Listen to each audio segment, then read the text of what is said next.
Hello बच्चों, good evening. कैसे हो आप सभी? मैं ठीक हूँ और पढ़ाई भी आपकी अच्छी चल रही हुई। बच्चे बहुत सारे कहते हैं कि मैम हमारा बैकलॉग हो गया है, तो आप सभी से कहूंगी कि अभी भी स्टार्ट कर दीजिए बैकलॉग को पूरा करना। थोड़ा थोड़ा थोड़ा जैसे भी आपको लगता है उसको पूरा करते ही रहिए। तो आज हम देखिए यहाँ पर पढ़ने वाला है Bihar board 12th class Hindi, और Bihar board 12th class Hindi में हमारी चल रही है दिगंत भाग 2। दिगंत भाग 2 का हमारा चैप्टर नंबर 10 है, और 10 चैप्टर हमने स्टार्ट कर लिया है लास्ट क्लास में। जब हमने अगले हफ्ते पढ़ा था उसमें हमने वाल्मीकि जी का जीवन परिचय पढ़ लिया था, ओम प्रकाश वाल्मीकि जी के। ये आत्मकथात्मक कहानी, उनकी झूठन, उनकी खुद के परिवार पर और खुद पर बीती हुई कहानी, जिसको आज हम लेक्चर नंबर 2 के रूप में पढ़ने वाले हैं। तो बिना देर करे चलिए इस कथा को शुरू करते हैं। कथा को शुरू करने से पहले कह दूंगी कि उनकी खुद की कहानी है और उनकी जाति के आधार पर किस तरह से भेदभाव किए जाते थे, भारत में जातिगत भेदभाव को लेकर क्या क्या प्रथा, किस किस तरह से मतलब प्रताड़ित होते थे लोग, वो सारी कहानी का निचोड़ ये वाल्मीकि जी की झूठन कहानी है।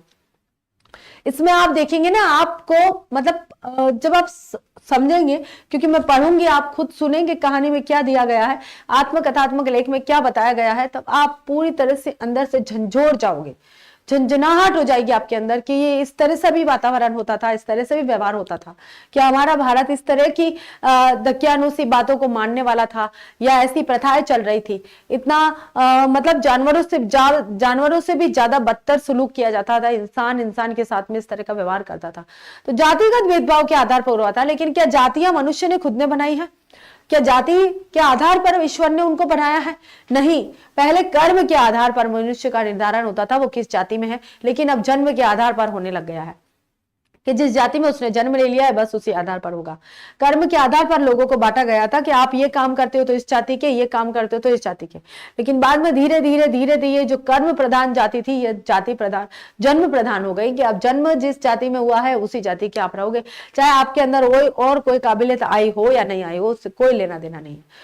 तो शुरू करते हैं हमारा यहाँ पर लेक्चर नंबर 2, झूठन। और इसको पढ़ने के लिए काफी बच्चे एक्साइटेड होंगे, और कुछ बच्चों ने पढ़ भी ली होगी और उन्होंने जान लिया होगा कहानी में क्या लिखा हुआ। लेकिन चलो हम पढ़ते हैं, क्योंकि मैंने नहीं पढ़ी, बहुत पहले पढ़ी थी।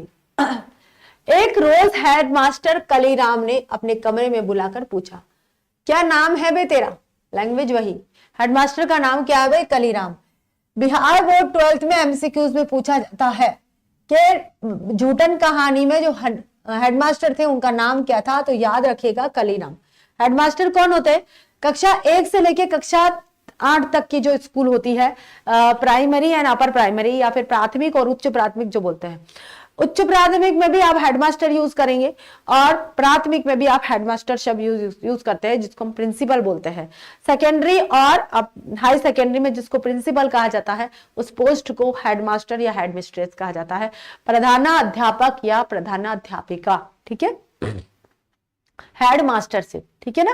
तो ये थे शायद कक्षा 5 तक की स्कूल होगी, गांव में इसी तरह का माहौल था पहले। तो एक रोज यानी कि एक दिन हेडमास्टर कलीराम ने अपने कमरे में बुलाकर पूछा, क्या नाम है बे तेरा? कि भाई तुम्हारा नाम क्या है? ओम प्रकाश। मैंने डरते डरते धीमे स्वर में अपना नाम बताया, ओम प्रकाश बताया। ठीक है, हेडमास्टर को देखते ही बच्चे सहम जाते थे। सहम का मतलब डर से डर जाते थे। काफी क्रूअल होंगे शायद। पूरे स्कूल में उनकी दहशत थी। दहशत का मतलब भय था, दहशत एकदम भय का वातावरण जिसको बोलते हैं, भय का वातावरण, जिसे आतंक भी बोलते हैं। साधारण भाषा में क्या बोलते हैं? आतंक भी बोला जाता है। चूहड़े का है? हेडमास्टर का दूसरा सवाल उछला। जी, चूहड़ा क्या होता है? एक जाति विशेष के लिए कहा जाता है ये। ठीक है, चूहड़े शब्द जाति विशेष के लिए आता है। ठीक है, वह जो सामने शीशम का पेड़ खड़ा है उस पर चढ़ जा और टहनियां तोड़ के झाड़ू बना ले।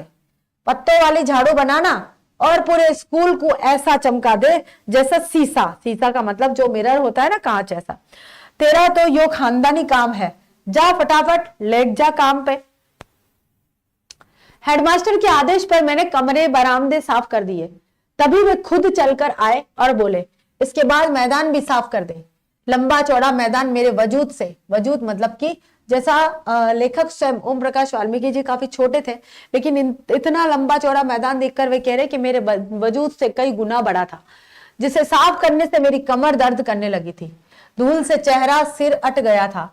मुंह के भीतर धूल घुस गई थी। मेरी कक्षा में बाकी बच्चे पढ़ रहे थे और मैं झाड़ू लगा रहा था। हेडमास्टर अपने कमरे में बैठे थे, लेकिन निगाह का मतलब होता है नजरें या आंखें, या बोल सकते हैं आंखें भी नहीं, दृष्टि, ठीक है, दृष्टि मुझ पर टिकी हुई थी। पानी पीने तक की इजाजत नहीं थी। पूरा दिन मैं झाड़ू लगाता रहा। तमाम अनुभवों के बीच कभी इतना काम नहीं किया था। वैसे भी घर में भाइयों में लाडला था। मतलब मैंने भले कितने ही अनुभव लिए हो, लेकिन मैंने इतना काम नहीं किया था, और सबसे छोटे थे इसलिए भाई बहनों में सब में लाडले थे। ठीक है, ओम प्रकाश वाल्मीकि जी के बारे में बताया जा रहा है। दूसरे दिन स्कूल पहुंचा। मतलब पहले दिन तो उन्होंने मास्टर ने उसको पूरा काम करवा लिया, लेखक को पूरा काम करवा लिया। अब दूसरे दिन फिर पहुंचे इसी उम्मीद से कि आज शायद मुझे पढ़ने को मिलेगा। जाते ही हेडमास्टर ने फिर झाड़ू के काम पर लगा दिया। पूरे दिन झाड़ू ही देता रहा। मन में एक तसल्ली थी कि कल से कक्षा में बैठ जाऊंगा। तीसरे दिन में कक्षा में चुपचाप जाकर बैठ गया। थोड़ी देर बाद उनकी दहाड़ सुनाई दी। उनकी दहाड़ सुनकर मैं थरथर कांपने लगा था। एक त्यागी लड़के ने चिल्लाकर कहा, मां साहब वो बैठा है कोने में। त्यागी एक त्यागी जाति का था। ये भी त्यागी भी क्या है भाई, एक जाति विशेष है, जाति विशेष। उसने मास्टर को कह दिया कि मां साहब, अपन बोलते हैं मां साहब, इस तरह से, मां साहब वो बैठा उधर कोने में बैठा है। वो कौन? ओम प्रकाश वाल्मीकि जी के तरफ इशारा करते हुए। हेडमास्टर ने लपक कर मेरी गर्दन दबोच दी और उनकी उंगलियों का दबाव मेरी गर्दन पर बढ़ रहा था। ऐसे जोर से दबा लिया, यहां से गर्दन पकड़कर और उसको खींचते हुए शायद बाहर लेकर आए। देखते हैं, जैसे कोई भेड़िया बकरी के बच्चे को दबोच कर उठा लेता है। कक्षा से बाहर खींचकर उसने मुझे बरामदे में ला पटका। चीख कर बोले, जा लगा पूरे मैदान में झाड़ू। भयभीत होकर मैंने 3 दिन पुरानी वही शीशम की झाड़ू उठा ली।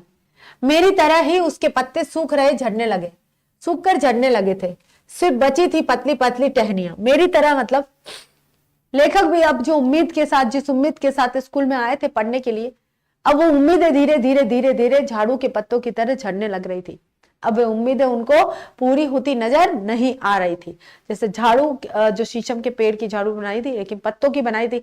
अब पत्ते सूख जाते, धीरे धीरे धीरे धीरे धीरे खत्म होते जाते। वैसे लेखक ने भी अपने मन मंदिर के अंदर उम्मीदें जगाई थी कि मैं भी पढ़ूंगा, लिखूंगा, कुछ बनूंगा, लेकिन अब वो उम्मीदें नजर नहीं आ रही थी कि पूरी होगी। इसलिए वे उम्मीदें और झाड़ू के पत्ते जो है दोनों समानता लिए यहाँ व्यक्त हो रहे हैं।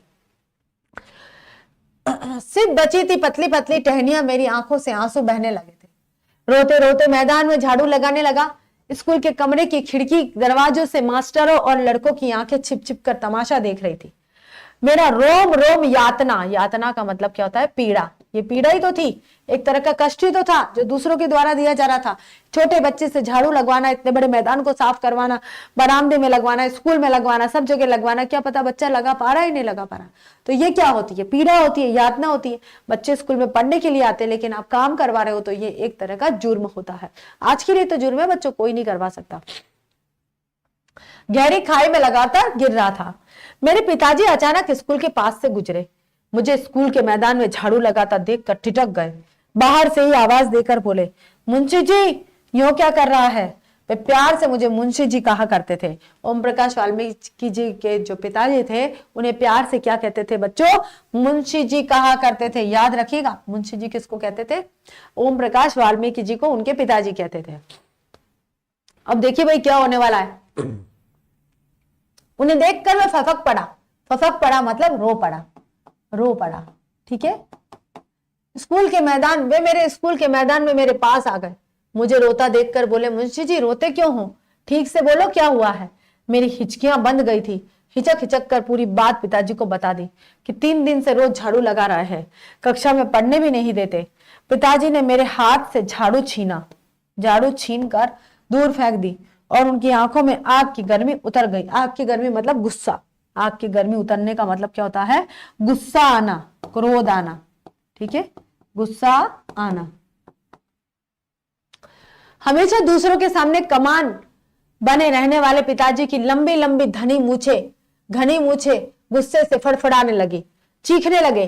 कौन सा मास्टर है वो? जो मेरे लड़के से झाड़ू लगवावे है। पिताजी की आवाज पूरे स्कूल में गूंज गई थी, जिसे सुनकर हेडमास्टर सहित सभी मास्टर बाहर आ गए थे।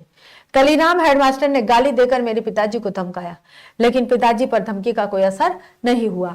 उस रोज जिस साहस और हौसले से पिताजी ने हेडमास्टर का सामना किया, मैं उसे कभी नहीं भूल पाया। मतलब भले ही वे चूहड़ जाति के थे, पहले चूहड़ जाति को काफी निम्न जाति समझा जाता था। उनको सिर्फ और सिर्फ सेवा और चाकरी के लिए, या लोगों के घरों में या साफ सफाई के लिए, या उनके गंदे स्थानों पर साफ सफाई के लिए समझा जाता था, और वे वही काम करते थे। इसलिए जो मास्टर थे वे भी, जो ओम प्रकाश वाल्मीकि जी थे, उनको क्लास में बैठने नहीं दे रहे थे, बल्कि उनसे झाड़ू ही लगवा रहे थे, सफाई करवा रहे थे।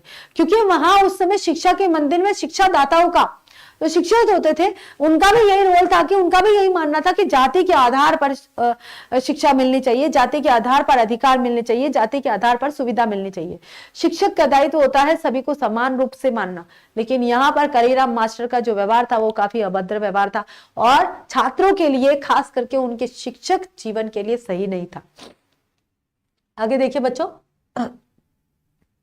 मेरी माँ मेहनत मजदूरी के साथ साथ 8-10 तगाओ, अब यहाँ पर एक जो अंक है वो पूरा हो गया है। अब जो ओम प्रकाश वाल्मीकि जी के जो पिताजी थे वो अपने बच्चे को घर लेकर आ गए, और स्कूल का जो दृश्य था ना वो खत्म हो गया है। अब यहाँ पर ओम प्रकाश वाल्मीकि जी अपने घर की बात बता रहे हैं। अब दूसरा अंक शुरू हो गया है। मेरी माँ मेहनत मजदूरी के साथ साथ 8-10 तगाओ, यानी कि हिंदू मुसलमान के घर तथा घेर, मर्दों का बैठक खाना तथा मवेशियों को बांधने की जगह में साफ सफाई का काम करती थी। देख लीजिए कितना, 8-10 तो हिंदू मुस्लिम लोगों के घर, और जहां पर पुरुष लोग बैठते थे या मवेशी लोगों के बांधने की जगह थे, उनकी साफ सफाई करती थी। इस काम में मेरी बहन, बड़ी भाभी तथा जसवीर और जनेसर 2 भाई थे का माँ का हाथ बटाते थे। बड़ा भाई सुखवीर तगाओं के यहाँ वार्षिक नौकर की तरह काम करता था। वार्षिक नौकर, वार्षिक नौकर समझ रहे हो, पूरे वर्ष भर नौकरी करता था वो, लेकिन क्या करता था, बेगार। और बेगार क्या होता है, बिना पैसे के, बिना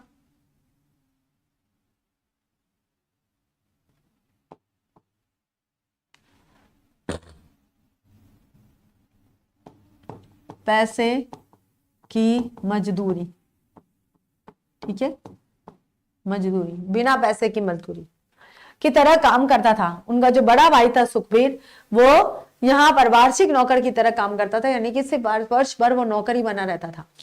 प्रत्येक तगा के घर में, तगा क्या होता है, हिंदू मुसलमानों का जो घर होता है ना, उनको तगा बोलते थे। 10 से 15 मवेशी, गाय, भैंस और बैल सामान्य बात थी। उनका गोबर उठाकर गांव से बाहर कुरडियों पर और उपले बनाने की जगह पर डालना पड़ता था, बहुत दूर गांव से बाहर। तो 10-15, 7 से 8, 10 घर तगाओं में, 7 से 8, यानी कि 8 से 10 तगाओ, यानी कि हिंदू मुस्लिम घरों में काम करते थे। वहां पर उनके घरों की साफ सफाई करते थे, उनके लैट बाथ की साफ सफाई करते थे, उनके मवेशियों के रहने का स्थान जो था वहां पर साफ सफाई करते थे। गोबर जो था जो गांव के बाहर डाला जाता था, और जब पुरुष बैठे रहते थे उनके वहां, उनके उस कक्ष की सफाई करते थे, 8-10 घरों की। ठीक है, आगे देखिए, प्रत्येक घर से हर रोज 5-6 टोकरे गोबर निकलता था। सर्दी के महीनों में यह काम बहुत ही कष्टदायक होता था। एक घर से 5-6 निकला है तो 10-12 से आप सोच लीजिए कितना निकलेगा। गाय, बैल और भैंस को सर्दी से बचाने के लिए बड़े बड़े दालानों में बांधा जाता था, जिनमें गन्ने की सूखी पाती और फूस बिछा होता था। रात भर जानवरों का गोबर और मूत्र उसी दालान में फैला रहता था। 10-15 दिनों बाद एक बार पाती बदली जाती थी, उसके ऊपर सूखी पाती बिछा दी जाती थी। इतने दिनों में दालानों में भरी दुर्गंध से गोबर ढूंढ ढूंढ कर निकालना बहुत तकलीफ दे होता था। दुर्गंध से सिर भिन्ना जाता था। मतलब जानवरों को तो सुविधा दी जा रही है, लेकिन उनकी रक्षा किससे की जा रही है, मनुष्यों से, जिनके साथ जानवरों से भी बदतर व्यवहार किया जा रहा है। जब गन्ने की सूखी पाती में से गोबर निकालना होता था, वो बहुत ज्यादा कष्टदायक होता था, नीचे फंस जाता था, उसको ढूंढ ढूंढ के इस तरह से निकालना बहुत ज्यादा दिक्कत करता था सर्दियों के दिनों में। लेकिन फिर भी उनकी माँ, उनकी भाभी, उनकी बहन और उनके दोनों भाई ये काम करते थे, वर्ष भर करते थे, यानी कि हमेशा करते थे। इन सब कामों के बदले में मिलता था 2 जानवर पीछे फसल के समय 5 सेर अनाज। 2 जानवर और उसके पीछे जो फसल होती थी उसके पीछे 5 सेर अनाज, यानी लगभग 2.5 किलो अनाज। 10 मवेशी वाले घर से साल भर में 25 से नहीं कि 12-13 किलो साल भर में अनाज मिलता था। दोपहर के समय हर घर से बची खुची रोटी, जो खास तौर पर चूहों को देने के लिए आटे में भूसी मिलाकर बनाई जाती थी।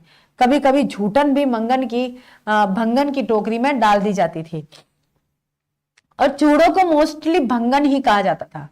शादी ब्याह के मौकों पर जब मेहमान या बाराती खाना खा रहे होते थे तो चूड़े दरवाजे के बाहर बड़े बड़े टोकरे लेकर बैठे रहते थे।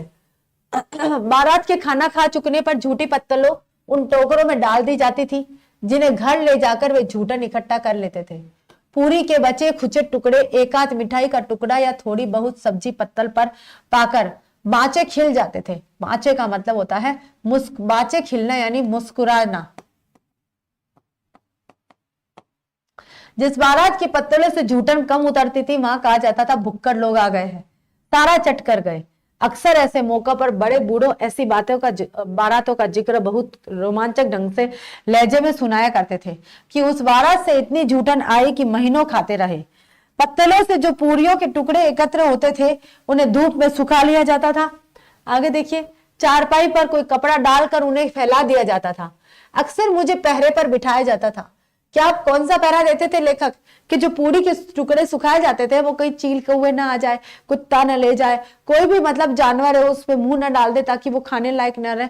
इसलिए उन पूरियों को वहां पर सुखाया जाता था और इसकी रखवाली के लिए लेखक को रखा जाता था, क्योंकि सूखने वाली पूरियों पर कौवे, मुर्गियां, कुत्ते अक्सर टूट पड़ते थे। जरा सी आंख बची कि पूरियां साफ, इसलिए डंडा लेकर चारपाई के पास बैठना पड़ता था। ये सूखी पूरियां बरसात के कठिन दिनों में बहुत काम आती थी। इन्हें पानी में भिगोकर उबाल लिया जाता था और उबली हुई पूरियों पर बारीक मिर्च नमक डालकर खाने में मजा आता था।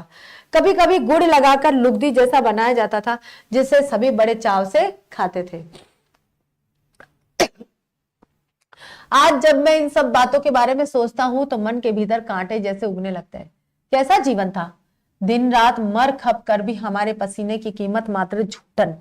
फिर भी किसी को कोई शिकायत नहीं, कोई शर्मिंदगी नहीं, कोई पश्चाताप नहीं।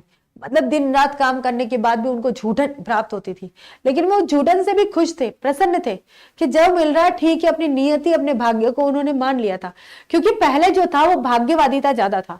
लोग भाग्य के भरोसे बैठे रहते, मेरी किस्मत में यही लिखा है, अरे मेरी किस्मत में यही लिखा है। नहीं, हम हमारे कर्मों से, हमारे हाथों में लिखी कर्मों की रेखाओं से हमारे भाग्य को बदल सकते हैं, और बदलना चाहिए बच्चों। हमेशा हर किसी व्यक्ति को मेहनत करनी चाहिए, और उस मेहनत के साथ संघर्ष जरूर होता है, लेकिन संघर्ष से कभी भी हारना नहीं चाहिए।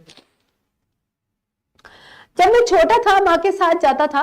मां पिताजी का हाथ बटाने, तगाओ यानी त्यागियों के खाने को देखकर अक्सर सोचा करता था, हमें ऐसा खाना क्यों नहीं मिलता। यानी कि लेखक जब अपने माता पिता के साथ जाते थे तब मन में सोचते थे, जब त्यागी लोग जो थे, बड़े लोग जो थे, जब खाना खाते थे, उनके घर परिवार के लोग, वह सोचते थे कि मुझे हमको ऐसा खाना क्यों नहीं मिलता है, क्यों नहीं मिलता है। आज जब सोचता हूं तो जी मतलाने लगता है। अभी पिछले वर्ष मेरे निवास पर सुखदेव सिंह त्यागी का पोता सुरेंद्र सिंह आया था। वही त्यागी, देखिए त्यागी कौन सा समाज है? जिन समाज की सेवा उनके माता पिता भाई बहन करते थे, ठीक है, उन्हीं समाज का मतलब सुखदेव सिंह त्यागी है, उसका जो पोता है सुरेंद्र सिंह, लेखक के घर आया था। किसी इंटरव्यू के सिलसिले में गांव से मेरा पता लेकर आया था। रात में वहीं रुका था, किनके यहाँ पर? ओम प्रकाश वाल्मीकि के द्वारा, वाल्मीकि जी के यहाँ पर। अब वाल्मीकि जी कौन थे भाई? चूहड़े थे, है ना, निचली जाति के थे। लेकिन क्योंकि समय बदल गया है, जातिगत भेदभाव दूर होने लगे थे, अब काफी मानसिक जो विस्तारिता है वो बढ़ने लगी थी, इसलिए जो लोग त्यागी जिनका झूठन लेखक और उनके घर वाले खाया करते थे, आज वही व्यक्ति लेखक के घर पर रुकने आया है, वहां बैठकर खाना भी खाएगा, उनके हाथों से बना हुआ खाना खाएगा, उनके घर में बैठकर खाएगा। आप ये देखिए समय परिवर्तित कैसे हो रहा है। मेरी पत्नी ने उसे यथासंभव अच्छा खाना खिलाया। खाना खाते खाते वह बोला, भाभी जी आपके हाथ का खाना तो बहुत जायकेदार है। जायकेदार मतलब स्वादिष्ट है। हमारे घर में तो कोई भी ऐसा खाना नहीं बना सकता है। उसकी बात सुनकर मेरी पत्नी तो खुश हुई, लेकिन मैं काफी देर तक विचलित रहा। विचलित मतलब बेचैन रहा। बेचैन। बचपन की घटनाएं स्मृति के दरवाजा खटखटाने लगी। मतलब लेखक को बचपन याद आने लगा। वो कह रहे हैं कि मेरी पत्नी ने बहुत अच्छा खाना बनाया है। तो खाना बनाया है यानी कि तुम्हारा खाना तो हम झूठन खा खा के बड़े हुए हैं, तुम लोगों की जूठन खा खा के बड़े हुए हैं, आज तुम हमारे खाने की तारीफ कर रहे हो। मतलब यहाँ लेखक के मन मस्तिष्क में काफी कुछ संघर्ष चल रहा था, काफी कुछ बातें चल रही थी। सुरेंद्र जब पैदा भी नहीं हुआ था, उसकी बड़ी बुआ यानी सुखदेव सिंह त्यागी की लड़की की शादी थी। उनके यहाँ मेरी माँ सफाई करती थी। शादी से 10-12 दिन पहले से माँ पिताजी ने सुखदेव सिंह त्यागी के घर आंगन से लेकर बाहर तक के अनेक काम किए। बेटी की शादी का मतलब गांव भर की इज्जत का सवाल था, कहीं कोई कमी न रह जाए। गांव भर की चारपाइयों को ढो ढो कर इकट्ठा किया था पिताजी ने। गांव में जितने भी खाटे थी ना, चारपाइया जिसको बोलते खाटे, पहले यही हुआ करता था। मेहमानों की आव भगत आज भी गांव में आप देखेंगे तो बहुत अच्छे से होती है, शहरों में नहीं होती है। मेहमानों को आज भी गांव में थालियों में खाना खिलाया जाता है, शहरों में पत्तल धोने रख दिए जाते हैं। और मेहमानों को आज भी गांव में देखोगे ना तो चारपाइयों पे, खाटों पे सुलाया जाता है। लेकिन अगर शहरों की बात करें तो या तो होटल दे देंगे, होटल में एक बेड पे 2 जने आते हैं, या फिर कोई धर्मशाला ले लेते हैं, वहां पर जमीन पे गद्दे रजाई लगा देते हैं।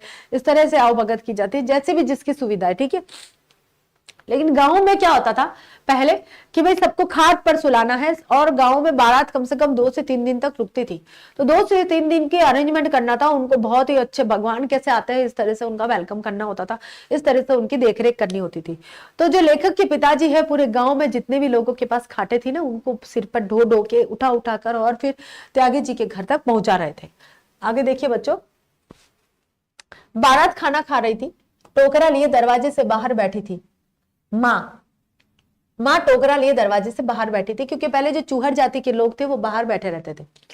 मैं और मेरी छोटी बहन माया माँ से सिमटे बैठे थे, इसी उम्मीद से कि भीतर से जो मिठाई और पकवानों की महक आ रही है वह हमें भी खाने को मिलेगी।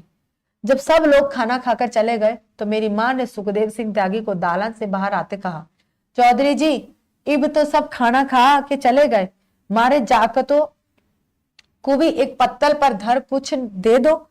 वो भी तो इस दिन का इंतजार कर रहे थे। अब देखिए बच्चों, उस महिला ने बोला है जो महीनों से लग रही थी, महीनों से इस शादी की तैयारी में लग रही थी, उस महिला ने अपने बच्चे के लिए सिर्फ कुछ मांगा है। अब देखो प्रत्युत्तर में उसको क्या जवाब मिलता है। सुखदेव सिंह ने झूठी पत्तलों से भरे टोकरे की तरफ इशारा करके कहा, टोकरा भर के जो जूठन ले जा रही है, ऊपर से जाकतों के लिए खाना मांग रही है। अपनी औकात में रह चूड़ी, उठा टोकरा और दरवाजे से और चलती बन। देख लीजिए ये जवाब मिला था। और आज उसी का पोता सुखदेव सिंह त्यागी जी का पोता लेखक के घर पर आया था इंटरव्यू के लिए, रात रुकने के लिए, और वहां लेखक की पत्नी के खाने की तारीफ कर रहा था। आगे देखिए बच्चों, अब आता है तीसरा अंक, ठीक है, तीसरा दृश्य आता है। उन दिनों में 9वीं कक्षा में था। घर की आर्थिक हालत कमजोर थी, एक पैसे के लिए परिवार के प्रत्येक सदस्य को खटना पड़ता था। मेरे पास पाठ्य पुस्तकें हमेशा कम रहती थी क्योंकि पैसे नहीं थे। पहली बात तो जो मेहनत की जा रही थी उस मेहनत के बदले पैसे तो आते ही नहीं थे। गेहूं दे दिया किसी ने, जूठन दे दी किसी ने बचा हुआ खाना दे दिया, वो खा के पेट भरते थे। पैसे की जगह तो पैसा ही काम आएगा। अब जूठन के बदले तो किताबें नहीं खरीदी जा सकती, कि वस्तु के बदले वस्तु ही काम आएगी। पहले क्या होता था भाई, वस्तु विनिमय होता था। आपको पता हो, अगर आप इकोनॉमिक्स पढ़े हो कभी, तो आप विनिमय होता था, वस्तु विनिमय होता था जिसमें वस्तु के बदले वस्तु दी जाती थी, और एक मुद्रा विनिमय होता था जिसमें वस्तु के बदले मुद्रा दी जाती थी। जैसे आज हम कर रहे हैं वो मुद्रा विनिमय। हम कोई चीज खरीदते हैं तो वो मुद्रा से खरीदते, पैसे से खरीदते, वस्तु के बदले वस्तु नहीं करती। आज हम मुद्रा विनिमय करते। हमेशा कम रहती थी, दोस्तों से मांग कर काम चलाना पड़ता था। कपड़ों की भी कमी वही स्थिति थी, जो मिल गया वही पहन लिया, जो वक्त पर मिला खा लिया। उन दिनों गांव में मरने वाले पशुओं को उठाने का काम भी चूहड़ों के जिम्मे था। चूहड़े यानी कि लेखक के घर वालों के, लेखक की जो जाति थी उसके जिम्मे था। जिसके घर में जो काम करता था उसके मरे हुए पशु भी उसी को उठाने पड़ते थे। इसके बदले कोई मेहनताना मजदूरी नहीं मिलती थी। आज के जमाने में अगर आप कोई मरा हुआ पशु बोल रहे हो ले जाने के लिए, किसी को भी बोल रहे हो और वो ले जा रहा है, चाहे आप किसी भी समाज को बोल रहे हो, मैं पर्टिकुलर समाज की ओर इशारा नहीं कर रही हूँ बच्चों, लेकिन ले जाते हैं, ठीक है। अगर गांव में किसी को बोला है तो मुंह मांगी कीमत मांगते हैं, और उसको ले जाने में ज्यादा इतना ट्रांसपोर्ट नहीं लगता है, ज्यादा इतना एफर्ट्स नहीं लगते हैं, एफर्ट्स भी नहीं लगते इतने, उसको खींच के ले जाया जाता है या कैसे भी, लेकिन फिर भी उससे द्विगुना तिगुना राशि हमको अदा करनी पड़ती है जब जाके उसको उठाया जाता है। लेकिन पहले चूहड़ों का काम था ये, और बिना मेहनत के उनको ले जाया जाना होता था। और हर किसी महाजन या बड़े घर के लोगों के यहाँ पे जानवर होते थे और मर जाते थे, और बाकायदा जो मरेंगे उनको ले जाएंगे। एक गाय, बैल या भैंस को उठाने के लिए 4 से 6 लोगों की जरूरत होती थी। जिसका मवेशी मर जाता था उसे जल्दी लगी रहती थी, इसलिए वह बार बार बस्ती में आकर चिल्लाता था। देर होने पर गालियां बकता था। उठाने वालों को इकट्ठा करने में अक्सर देर हो जाती थी। मरे हुए पशुओं को उठाना बड़ा कठिन काम होता है। उसके अगले पिछले पैरों को रस्सी से बांधकर बांस की मोटी मोटी बहियों से उठाना पड़ता था। इतने श्रम साध्य काम के बदले में मात्र गालियां मिलती थी, बदले में कुछ नहीं मिलता था, सिर्फ और सिर्फ गालियां मिलती थी। कितने क्रूर समाज में रहे हैं हम, जहां श्रम का कोई मोल नहीं, बल्कि निर्धनता को बरकरार रखने का एक षड्यंत्र ही था सब। बिल्कुल सही बात है, बिल्कुल। निर्धनता, गरीबी को बरकरार रखना। काम तो कर रहे थे, काम तो शायद 10 गुना ले रहे थे वो, लेकिन आमदनी कुछ नहीं दे रहे थे। बेगार प्रथा बोलते थे उसको, बेगार प्रथा, सिर्फ और सिर्फ बेगार होती थी। और इस बेगार प्रथा ने हमारे देश को गरीब बना दिया था, निर्धन बना दिया था। बेरोजगारी होती थी, रोजगार तो कर रहे थे भाई, काम तो कर रहे थे, दिन रात मेहनत कर रहे थे, मवेशी उठा रहे थे, गोबर उठा रहे थे, ये कर रहे थे, सफाई कर रहे थे, उनकी गालियां खा रहे थे, लेकिन फिर भी पैसे नहीं आ रहे थे। भाई क्या काम था, क्या ऐसी दिक्कत थी, क्या दिक्कत थी कि भाई बेगार प्रथा चल रही थी, उनको बेगार कराई जाती थी, उनको वार्षिक रूप से नौकर बना लिया जाता था। किस आधार पर? उन्होंने जन्म दिया था, या उनका कोई कर्जा मांग रहे थे, या उन्होंने कुछ ऐसा किया था, या आप लोगों ने उनके ऊपर कोई एहसान किया था, या आप लोग ईश्वर थे उनके, जिस कारण से आपके घर में ये सदा काम करते रहेंगे? ऐसे तो नहीं थे, भगवान के बंदे, लेकिन भगवान के मंदिर में हम नहीं करते काम,